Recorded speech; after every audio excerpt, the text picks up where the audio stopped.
I'm Eva from Colonial, Pennsylvania Plantation, and today Kevin and I are going to be showing you how we prepare a field for planting. The first step is to plow. We're going to be using animal power like they would have in the 18th century, and the animal that we're going to be using is Rust. Rust is an ox. He may look to you like a cow, however a cow is a female bovine that we get milk from, whereas an ox is a neutered male bovine over the age of 4, trained to do any work a farmer could ask. We're going to be using Rust because Rust is the strongest animal that we have on the farm, and plowing is some of the heaviest work you can ask an animal to do. The equipment that we're going to be using is a 19th century style walking plow. This is similar to how they would have looked in the 18th century, however one in the 18th century would have been more wood than metal. Now the purpose of plowing is twofold.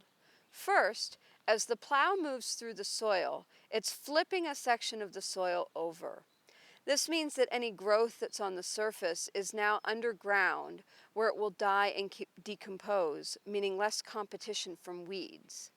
In this slow motion video, you can clearly see that soil being flipped over by the motion of the plow. How well the soil flips depends on a number of factors, including the speed of the plow, the depth of the plow, the width of the furrow that you're cutting, and the moisture level in the soil. A master plowman knows how to adjust these various factors to get the best possible results.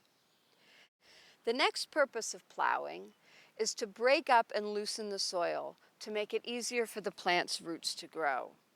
For this, you can imagine the soil is like a stack of papers.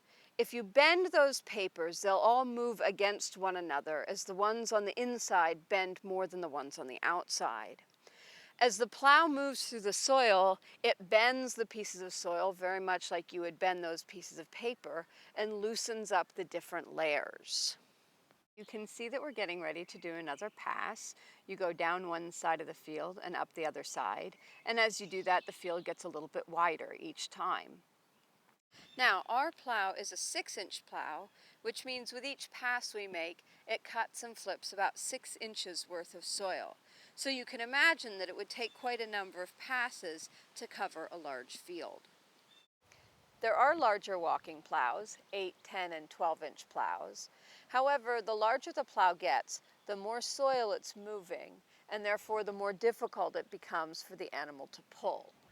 Plowing is already very, very hard work for the animal, and an 8-inch plow is probably the largest one that our single ox could pull. For the 10 or 12-inch plows, you would need a team of oxen in order for them to be able to pull it. Another important part of this is being able to get Rust to move where we want him to, when we want him to. We have a number of tools at our disposal. You'll see a stick in Kevin's hand, and he's going to use that stick to tap on Rust to help him know which way to go. Additionally, where Kevin stands and how he moves his body will help Rust know where to go. And we also have verbal commands, G for right, haw for left, whoa for stop, that'll help reinforce the stick and body language commands. So we're going to keep doing passes, and we'll come back and show you what it looks like when we're all done. Here's the section that we plowed. You can see that the soil is very uneven and bumpy. If we spread seeds on it like this, the seeds would fall into the low spots, leaving the high spots bare for weeds to grow up in. To smooth the soil, we're going to go through a process called harrowing. Again, we're going to use animal power, and this time we're going to use our horse Toby because he's faster and more maneuverable than Rust. The equipment that we're going to be using is a chain harrow. Again, this is a more modern style. In the 18th century, this would have been pieces of wood with metal spikes in them. As Toby pulls the harrow over the soil, it smooths out the bumps, breaks up the clumps, and gives us a nice smooth surface to plant the seeds in. Now we're going to speed up the video so that you can see how the soil gets smoother and smoother with every pass that we make.